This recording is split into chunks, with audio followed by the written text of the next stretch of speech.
Proklamasi kami, bangsa Indonesia. Proklamasi kemerdekaan bangsa Indonesia pada tanggal 17 Agustus 1945 merupakan momen sejarah yang menjadi salah satu puncak perjuangan bangsa Indonesia untuk terbebas dari belenggu penjajahan.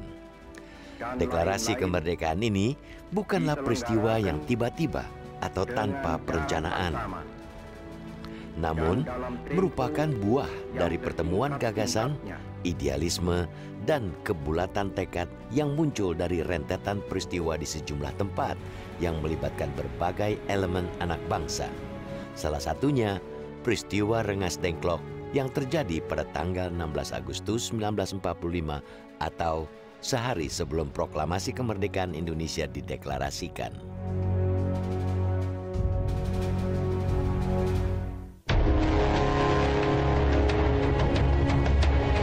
Peristiwa Rengas Dengklok terjadi tak lama setelah berita kekalahan Jepang dalam Perang Dunia Kedua tersebar. Dua serangan bom atom dari pasukan Amerika Serikat yang meluluh lantakan kota Hiroshima dan Nagasaki pada tanggal 6 dan 9 Agustus 1945 membuat militer Jepang yang menduduki banyak wilayah Asia termasuk Indonesia terpukul. Berita kekalahan Jepang dalam Perang Dunia Kedua juga didengar para pejuang bawah tanah seperti Syahrir, Tan Malaka, dan kelompok-kelompok muda. Memanfaatkan situasi ini, para pejuang bawah tanah didukung para pemuda mulai mendorong banyak pihak bersiap memproklamasikan kemerdekaan Indonesia dan menolak bentuk kemerdekaan yang akan dihadiahkan Jepang. Pada tanggal 14 Agustus 1945, Jepang resmi menyerah kepada sekutu di kapal USS Missouri.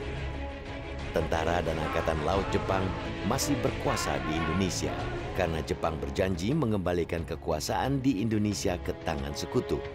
Kondisi ini membuat golongan muda seperti Wikana, Hairul Saleh, Sukarni, dan lain-lain geram. Mereka menemui Soekarno dan Hatta dan mendesak golongan tua segera memproklamasikan kemerdekaan Indonesia. Namun Soekarno dan golongan tua lain tidak ingin terburu-buru karena tidak menginginkan terjadinya pertumpahan darah pada saat proklamasi. Det var så. Ada statuen. De yang lain altijd vanavond nog de onafhankelijke verklaring laten voorlezen. Vragen maar. Een van de lei die nooit met Japan hebben samengewerkt. De onafhankelijk tot nu toe. Laat hem voorlezen en wij zullen achter hen staan. Nou, toen gaan we naar buiten. Dus zei Soekarno aan de jongelui, kijk, we hebben dit al beslist. Zoek maar één van jullie die nooit met Japan hebben samengewerkt. En laat hem dat voorlezen. Wij zullen achter hen staan. Maar de jongelui niet. Nee, ze willen altijd Soekarno weer hebben. Toen weigerde ik, ik doe het niet. Morgen gaan we vergaderen om de onafhankelijke verklaring voor te lezen. We hebben de tekst al lang bepaald.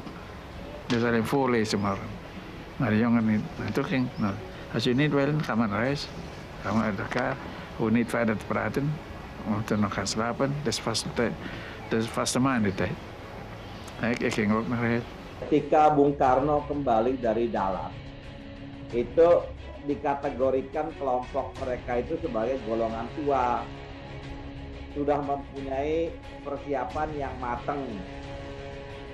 Memang di dalam perjalanan dari Dalat ya, kan mampir di Singapura sebelum pulang, ketemu sama utusan dari Sumatera, ya kan, Tengku Muhammad Hasan, kemudian Dr. Amir, sama satu lagi itu. Jadi mereka sama-sama ke Jakarta. Sampai di Jakarta sudah siang sampai di Jakarta, disambut di Kemayoran.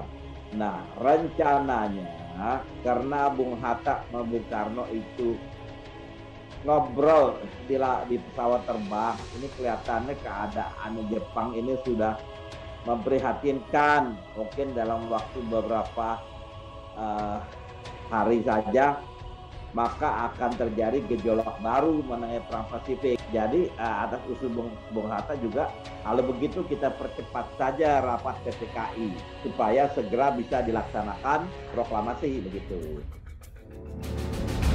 Penolakan golongan tua terhadap desakan golongan muda untuk segera memproklamirkan kemerdekaan Indonesia menyusul kabar kekalahan Jepang dalam Perang Asia Timur Raya tidak membuat para pemuda patah arang. Dalam pertemuan di Cikini, Jakarta, golongan muda sepakat mengamankan Bung Karno dan Bung Hatta di suatu tempat. Tujuannya untuk menjauhkan kedua tokoh ini dari pengaruh Jepang dan agar keduanya segera memproklamasikan kemerdekaan Indonesia. Ini dua generasi perintis dan saya kira dua-duanya bisa dimengerti dan bisa dihormati ya. Kalau kaum tua, mereka kerja bersama Jepang sangat erat sekali. Ya, ada segelintir yang tidak.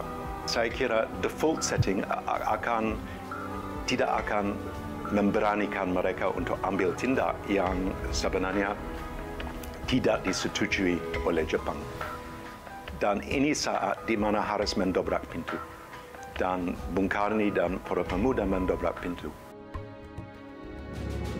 Pada 16 Agustus, pukul 3 pagi, sejumlah pemuda menjemput Bung Karno dan Bung Hatta di rumah mereka masing-masing di kawasan Menteng, Jakarta.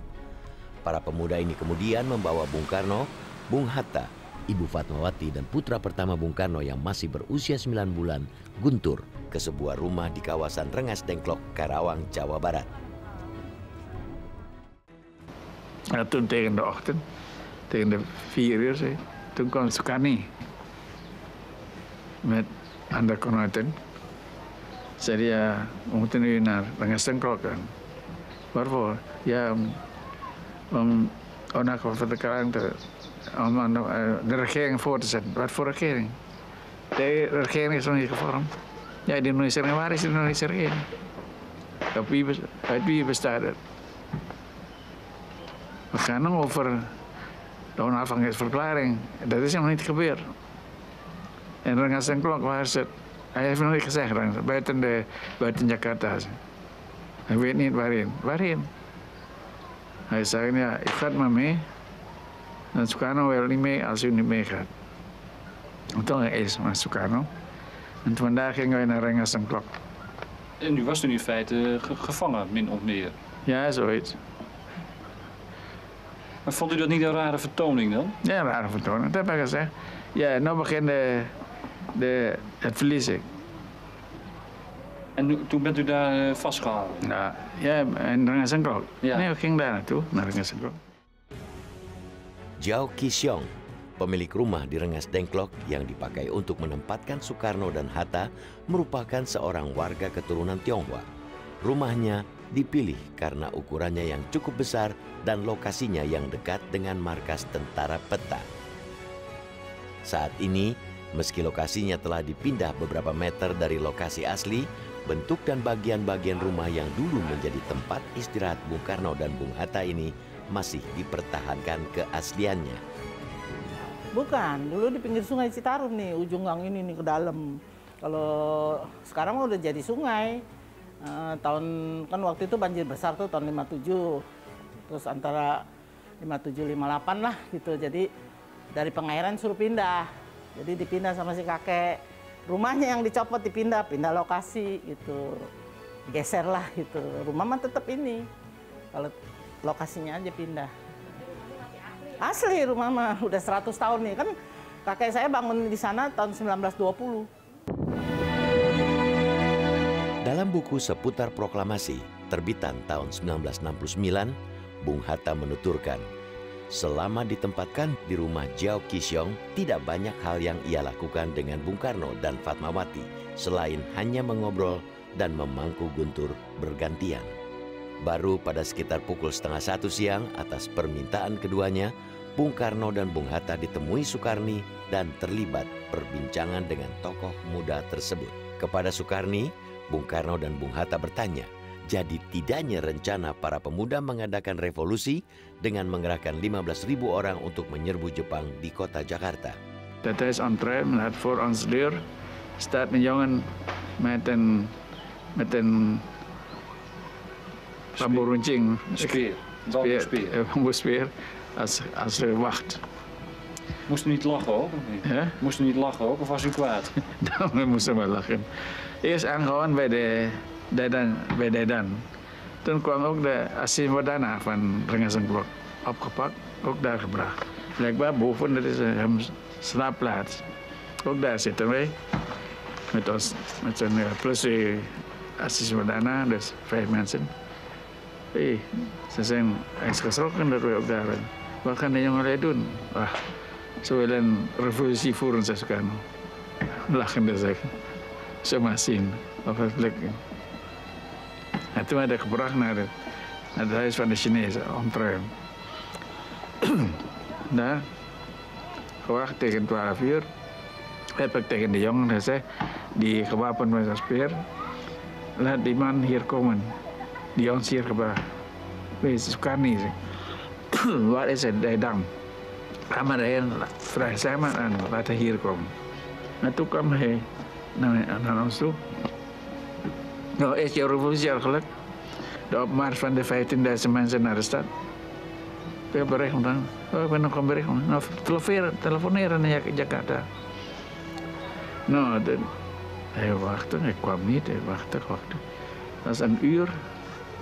Kwam hij pas terug, zeggende, ik heb contact gekregen met Jakarta.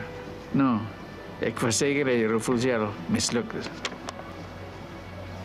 Ach nee, we zullen maar wachten. Ja goed, we zullen wachten, maar het is verloren zaak. Bung Karno dan Bung Hatta tidak lama berada di rumah Jiao Qishong yang berjarak 81 km dari Jakarta. Pada malam hari, masih di tanggal 16 Agustus, Bung Karno dan Bung Hatta dijemput oleh Ahmad Subarjo kembali ke Jakarta. Toen kwam Subarjo om ons terug te brengen naar Jakarta. Ja. Nou, Sukarno eerst mededelen. En toen heb ik gezegd, voor mij, de dag is al voorbij, ik kan hier wel gaan rusten. Het is al 's avonds, 7 uur. Ach, Fatmawati protesteren. Kan niet. Guntur heeft geen melk meer. Want zijn voorraad voor Guntur is wat toen overging naar een andere auto, werd weggebracht door de chauffeur terug naar huis. En toen Sukarno, waarvoor gaan we terug? Toen gaan we teruggaan. Toen zijn we onderweg. De bevolking was bezig riet te verbranden. Toen zei Sukarno, daar, volk begint al de huizen van de Chinezen te verbranden. Zo gaan we terug en daar. Nee, zei Sukarno. Oh, dat is een chauffeur. Ga maar eerst een onderzoek instellen. Toen zei oh, dat is de bevolking is bezig de riet te verbranden. De jeramium noemen dat. Setiba di Jakarta, Sukarno dan Hatta sempat menemui Mayor Jenderal Otoshi Nishimura, Kepala Departemen Urusan Umum Pemerintahan Militer Jepang. Kepada keduanya, Nishimura menyampaikan bahwa sejak siang hari tanggal 16 Agustus 1945 telah diterima perintah dari Tokyo bahwa Jepang harus menjaga status quo dan tidak memberikan kemerdekaan Indonesia sebagaimana dijanjikan Marsekal Tirauchi di Dalat, Vietnam. Mendengar penjelasan ini, Sukarno dan Hatta geram. Mereka pun memutuskan untuk segera memproklamasikan kemerdekaan Indonesia. Dari rumah Nishimura, Soekarno-Hatta langsung menuju rumah dinas Laksamana Tadashi Maeda di kawasan Menteng, Jakarta, yang kini menjadi museum perumusan teks proklamasi. Soekarno dan para tokoh nasional lain menerima tawaran Maeda untuk menggelar rapat PPKI membahas persiapan proklamasi di rumahnya. Ya. Untuk ada orang Jakarta, saya sama Maeda, itu tahu besar si Maeda. So, kita ons. En ondertussen zijn mensen al aanwezig daar. De leden van de panitia persamaan. Ze waren binnen de kamer. Di rumah Laksamana Maeda, Soekarno, Hatta, dan Ahmad Subarjo membahas rumusan naskah proklamasi dengan disaksikan oleh Sukarni, BM Dia, Sudiro, dan Sayuti Melik. Dan daarbij zitten bij elkaar Sukarno, Sukarni, dan nog één en ik met ons vieren om tekst te maken. Dus Sukarno, schrijf jij maar, ik kan beter Indonesisch. Nou, dan heb ik en dan moet zeggen, als ik pikir moet om erin wat de tekst is, dan ga jij maar schrijven. Dan kan ik tegelijk denken en schrijven. Dan schrijf het op, dan dicteer ik het. U dicteerde en Sukarno schreef? Ja, dat 2 zinnen. Dat is de hele tekst, dat is een beetje uitgebreid. Dat is voor 2 korte zinnen. De betekenis. Het volk Indonesië verklaart hiermee zijn onafhankelijkheid. De overdracht van zaken wordt gedaan in korte tijd en zo best mogelijk. Korter kon het dan niet, hè? Nee. Waarom was het zo kort dan? Wist u niks meer? Dat is genoeg. Gaat toch dan nog eens een verklaring. Ja. Dus voor de imperialisme zo dat de hele tekst voor tevoren voorbereid is, dat is klaar. Het is niet meer nodig allemaal voor te zetten. Dus 2 korte zinnen? Ja, ik weet het. Rancangan konsep naskah proklamasi yang ditulis tangan oleh Sukarno ini kemudian sempat dibacakan di hadapan sejumlah orang yang hadir di rumah Laksamana Maeda. Dan semua hadirin setuju dengan konsep naskah proklamasi ini. Dalam kesempatan ini, Sukarni mengusulkan agar yang menandatangani teks proklamasi itu adalah Sukarno dan Hatta atas nama bangsa Indonesia. Setelah konsep naskah proklamasi disepakati, Sayuti Melik menyalin dan mengetik naskah itu. Daar zitten ze verzamelen en dan is Sukarno dat voorgelezen. Dat werd met applaus ontvangen natuurlijk. En toen hoorden wij daar, hij was in zijn slaapkamer, toen kwam hij beneden en feliciteerde ons allemaal. En dat was de officiële onafhankelijkheidsverklaring? Ja. En toen ook vastgesteld die avond, de volgende dag om die 13 uur dat voor te dragen in de Pegangsaan 56 waar Sukarno woonde. Proklamasi. Pagi menjelang siang sekitar pukul 10, tanggal 17 Agustus 1945, naskah proklamasi kemerdekaan Indonesia dibacakan Sukarno dalam sebuah upacara sederhana namun hikmat di halaman rumah Sukarno di Jalan Pegangsaan Timur nomor 56, Jakarta. Selain pembacaan teks proklamasi, acara yang berlangsung selama sekitar 1 jam ini juga diisi dengan pidato singkat Bung Karno dan pengibaran bendera merah putih yang dijahit Fatmawati diiringi lantunan lagu Indonesia Raya yang dinyanyikan semua yang hadir pada upacara bersejarah ini. En daar wordt het nogmaals voorgedragen. Daar is die beroemde foto van. Ja. Dan staat hij achter de microfoon met zijn witte pak. Ja. En u staat er een paar stappen achter. Ja. Wat dacht u toen op dat moment? Ja, gewoon. Het is toch gebeurd. Tevreden? Tevreden.